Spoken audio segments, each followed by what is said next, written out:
Dan untuk membahasnya telah bergabung bersama kami pakar hukum internasional Ari Afriansyah, dan juga akan bergabung bersama kami sahabat Ustadz Abdul Somad, Ustadz Fahmi Salim. Assalamualaikum, selamat malam Ustadz Fahmi dan juga Mas Ari. Ya, Assalamualaikum, selamat malam. Mas Abraham. Saya belum bisa. Baik Ustadz, terima kasih. Semoga kabarnya baik-baik saja. Nah, sudah bergabung dengan jelas gambarnya. Saya ke Ustadz Fahmi terlebih dahulu ya. Ustadz Fahmi, yang kita pelajari dari kasus ini ternyata tokoh agama, ulama dan penceramah juga butuh rekreasi dan wisata. Dan wisata itu nampaknya memang harus ke Singapura, dan pada akhirnya ada hal yang tidak menyenangkan terjadi. Pernah disangka tidak kalau Ustadz Abdul Somad cerita ke Anda bahwa ujung-ujungnya akan seperti ini? Ya, di tengah malam hari Selasa, setelah saya mendapatkan kabar itu, saya berupaya untuk mencari tahu, ya, mengklarifikasi berita yang sudah beredar bahwa beliau ini ditolak untuk masuk ke Singapura. Ya, saya kira setiap orang perlu rekreasi, perlu hiburan, ya. Dalam bahasa agamanya itu adalah fikih tarfih. Ya, kita tidak bisa serius terus, acara terus, ceramah terus. Ustadz juga manusia. Itu, ya. Ustadz mubalik itu punya keluarga aja, ya, perlu ada waktu refreshing, ada quality time bersama keluarga. Dan beliau sempat mengatakan kepada saya berupaya ingin menghapus trauma penolakan di beberapa negara untuk masuk imigrasi. Dan beliau memilih Singapura. Itu memang tidak ada dalam rencana awal itu. Memang tidak ada undangan ceramah, tablik akbar. Nampaknya wisata di Singapura lebih menggiurkan dibandingkan dalam negeri. Begitulah bayangannya, ya. Saya kira bukan karena faktor itu, ya, bukan karena faktor itu. Jadi beliau ini ingin membuktikan, sebenarnya dalam chat WA dengan saya itu ingin membuktikan bahwa sesama serumpun negara ASEAN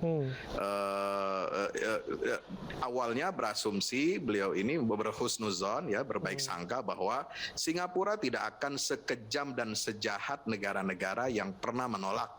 Seperti Swiss waktu itu mau ke Belanda juga, kemudian Hong Kong sempat ditolak, ya, dideportasi gitu, ya. Nah, karena Indonesia adalah negara besar di kawasan ASEAN, tentu beliau berhusnuzon, dan itinerari perjalanannya kan jelas, ya, untuk rekreasi. Beliau juga punya keluarga, dari neneknya itu sejak 100 tahun yang lalu sudah bermigrasi ke wilayah Singapura. Jadi bagi UAS itu Singapura bukan sesuatu yang asing, dia masih ada kerabat di sana. Oke, yang menjadi pertanyaan adalah ketika kemudian akibat pengalaman yang dianggap tidak menyenangkan ini, pada akhirnya ujung-ujungnya terungkaplah satu hal yang dianggap ini terlalu vulgar, apa yang disampaikan oleh tepatnya Kemendagri Singapura. Apa respon Ustadz Abdul Somad? Ya, jadi 3 alasan penolakan yang diungkapkan oleh Kementerian Dalam Negeri Singapura, saya kira itu kan sudah beberapa tahun yang lalu isu itu, yang hal-hal yang sama itu diangkat dan diviralkan, kemudian digunakan senjata bagi, dalam tanda petik, ya, lawan-lawan politik. Karena waktu itu kan situasi di dalam negeri Indonesia 2016, 2017 sampai 2019 memang ada isu besar umat Islam dihadapi, itu masalah penistaan agama. Lalu kemudian dia sebagai dai yang sangat tegas dalam masalah itu, ya, ceramah-ceramahnya ya biasa digunakan, dipotong-potong, dijadikan senjata untuk memukul dalam polarisasi konteks pilpres saat itu dua kubu itu, ya. Nah, saya kira kan dia sudah berpikir bahwa ini kan sudah selesai. 2019 sudah tidak ada lagi mestinya polarisasi, ya, caibong, kadro dan sebagainya, dan mestinya juga Singapura juga memahami kondisi situasi itu, jadi tidak perlu lagi ikut arus seperti dalam negeri ini zaman tahun 2019 yang lalu. Saya coba bergeser ke Mas Ari. Mas Ari, kalau kita kembali ke sumbu persoalan persoalannya adalah ada servis yang dianggap tidak menyenangkan begitu ya dari petugas imigrasi yang dialami oleh Ustadz Abdul Somad. Anda pernah berpikir tidak bahwa ujung-ujungnya semua ini akan dalam tanda kutip sampai kepada urusan nota diplomatik, kemudian berbalas-balasan dari pihak pemerintah Singapura juga? Ya, sebetulnya dalam konteks hubungan antar negara dan yang selama ini dibungkus ke dalam sebuah hukum internasional adalah yang diutamakan itu saling menghormati kedaulatan antar negara. Meskipun Indonesia besar, Singapura kecil dalam hal geografi, tapi tetap satu sejajar, begitu ya. Artinya kita saling menghormati sebagai negara berdaulat. Termasuk urusan dalam keimigrasian adalah hak kewenangan dari suatu negara untuk menolak atau menerima warga asing untuk masuk ke dalam wilayahnya. Dan alasannya pun ya itu tidak diwajibkan untuk diberitahukan.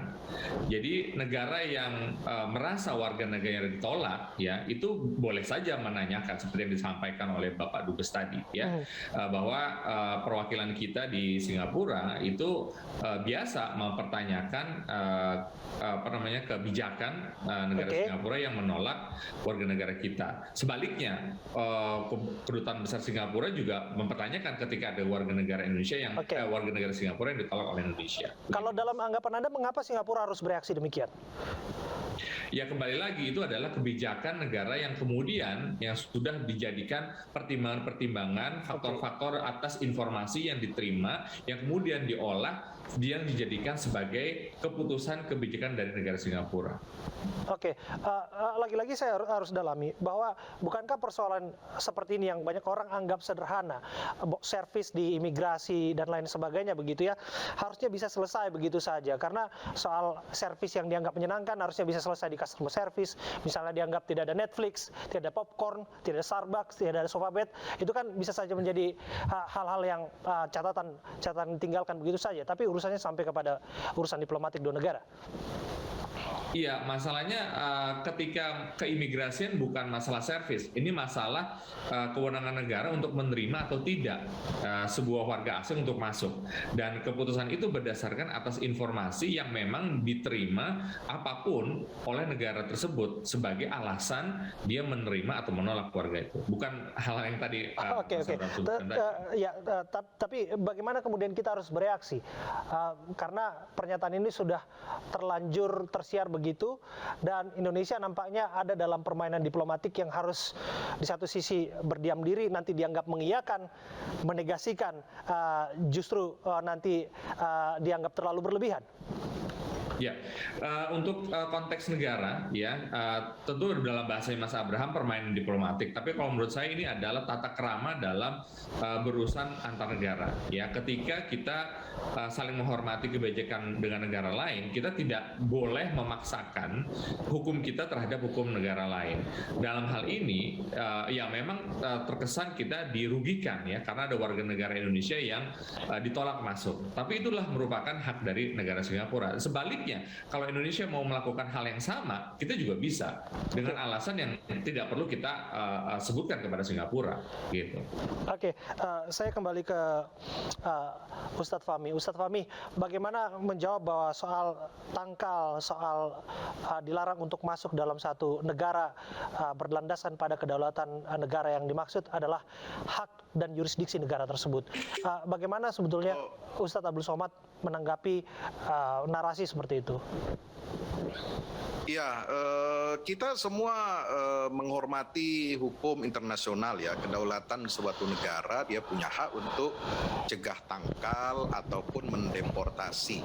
Dalam kasus UAS ini kan itu sebenarnya menangkal, bukan mendeportasi karena belum melewati pintu imigrasi masuk ke wilayah Singapura. Artinya itu yang diluruskan ya, karena pertama kali Ustadz Abdul Somad menyebutkan bahwa dirinya dideportasi, begitu kan? Maklum ya, karena beliau kan bukan ahli dan dalam bidang hukum internasional dan juga beliau ini bukan fokusnya di bidang itu ya, dalam hubungan antar negara, hubungan internasional ya.